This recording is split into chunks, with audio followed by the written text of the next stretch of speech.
Estaba viendo el fin de semana, pasando los canales de noticias y veo a un Majul que me preocupó, un Luis Majul que me generó preocupación, pues lo vi exaltadísimo, enojadísimo, tratando de ser irónico, pero me preocupó su situación, ¿sí? ¿De qué estaba hablando? Que al fin de cuentas lo que podría explicar ese estado de aceleración, de malestar que se le advertía. Bueno, estaba hablando de un discurso que dio Máximo Kirchner en el microestadio de Atlanta, para que se entienda, no en el estadio de River Plate, en el microestadio de Atlanta, que fue un acto en el que se reunió militancia, ¿no? Militancia de distintas agrupaciones, haciendo eje fundamentalmente allí en Lanús. Lo vi a De Petri, por ejemplo, lo vi a Julián Álvarez, que estaba allí. Imitemos el ejemplo, se llamó el acto, era para reivindicar la figura de Néstor Kirchner.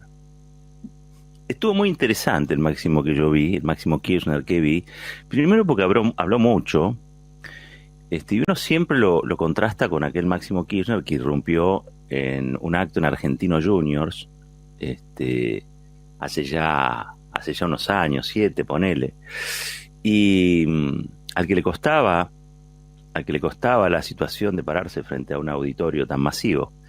Bueno, el tiempo ha pasado y Máximo Kirchner no solamente está allí hoy arriba de un escenario bien plantado, sino que ha adoptado una forma pedagógica de hacer discursos, de hacer política, que contrasta con casi, yo diría, la gran mayoría de los otros y de las otras que se dedican a la política. No estoy diciendo que sea ni mejor ni peor, estoy diciendo que tiene un estilo propio y que ese estilo es un estilo no habitual para la política. Es como si los redondos o los redonditos de Ricota hubieran llegado a la política, ¿no? Una cosa así. A mí siempre me pareció que en algún momento esto iba a decantar en algo. Estamos hablando nada más y nada menos que del presidente de la bancada del Frente de Todos, y de un discurso con algunas definiciones que son muy interesantes porque no han sido formuladas así, no han sido formuladas de este modo. Creo que también el arte de hacer política es el arte de comunicar.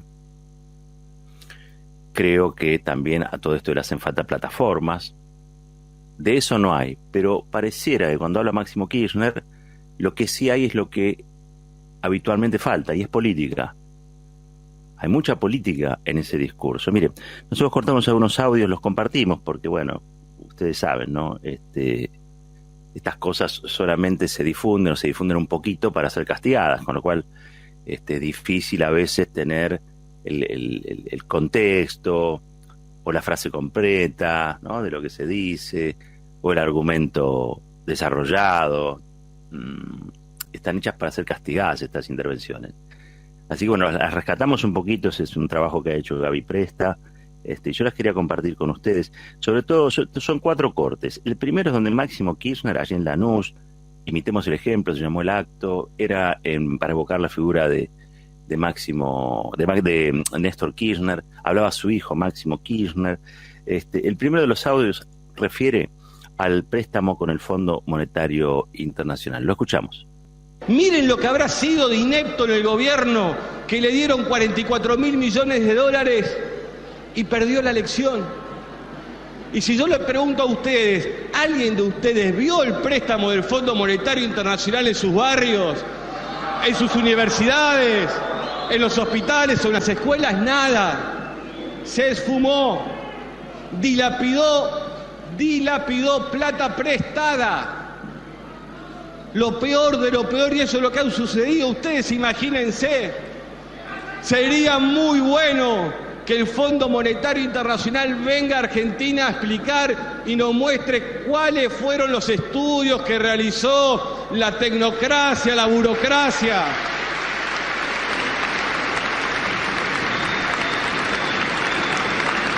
Porque estamos dispuestos a escuchar, porque los vamos a recibir de muy buena manera, porque realmente nos intriga por demás saber esa tecnocracia, esa burocracia preparada, donde siempre la derecha argentina y los medios de comunicación dicen que está lo mejor, porque siempre para ellos lo mejor está fuera del país y no adentro. Si consiguen a un tecnócrata del Fondo Monetario que nos diga por qué fue que le prestaron la plata. Y más aún, ¿cómo imaginó que nuestra patria iba a devolver ese enorme préstamo? Porque cualquiera de los que está hoy aquí presente sabe muy bien que cuando va a un banco o a un lugar a pedir un préstamo, no se lo dan porque son gente agradable, porque piensan igual, le miran el recibo de sueldo para saber cuánto le tienen que prestar. Y yo quiero saber qué fue lo que miraron de mi país para suponer que podíamos devolverle semejante cantidad de dinero, como tenemos que devolverle, por ejemplo, el año que viene, 18.000 millones de dólares. Este es el primero de los cortes y habla sobre el Fondo Monetario Internacional. Esto es una definición sobre la que quizá no se está abundando tanto en la campaña, por eso es importante que en el marco de esta campaña, la campaña electoral, donde se van a elegir representantes legislativos, que son los que van a tener que opinar o no, digo, sobre cuestiones de acuerdo, deuda, etcétera, digo, porque eso es lo que marca la Constitución, el tema se mencione, el tema esté mencionado, esté enunciado. Y es interesante porque sería interesante preguntarle a la nomenclatura del fondo cómo fue que pensó que Argentina podía devolver en 2 años un préstamo de 44.000 millones de dólares, en base a qué números, en base a qué proyecciones, en base a qué plan. Está clarísimo que el préstamo fue político, fue para que Mauricio Macri ganara las elecciones, pero Macri no las ganó, y entonces hay que leer todo esto como un castigo al pueblo que desobedeció, que no se subordinó a lo que el Fondo Monetario quería. De ese modo hay que leerlo. A ver, está hablando el hijo del presidente que le pagó la deuda total al Fondo Monetario Internacional, cosa que reivindicó. Dice, es increíble, hablan mal del que pagó la deuda y hablan bien o cubren al que nos endeudó hasta la coronilla, como Mauricio Macri. Es verdad, cuando uno se va a fijar a la historia, fue Néstor Kirchner el que pagó la deuda total, con lo cual se sacó al FMI de encima y pudo hacer una política un poquito más heterodoxa y flexible que lo que aconseja el Fondo Monetario Internacional. Traducido, se pudieron hacer más cloacas. Traducido, se pudo hacer más agua corriente. Traducido, se pudieron levantar universidades en el conurbano. Traducido, se pudo dar aumentos salariales a jubilados y jubiladas e integrar al sistema jubilatorio gente que no tenía absolutamente ningún tipo de ingreso para la vejez. Todo eso se pudo hacer, entre otras cosas, porque Argentina se desmarcó del Fondo Monetario Internacional, de sus políticas restrictivas.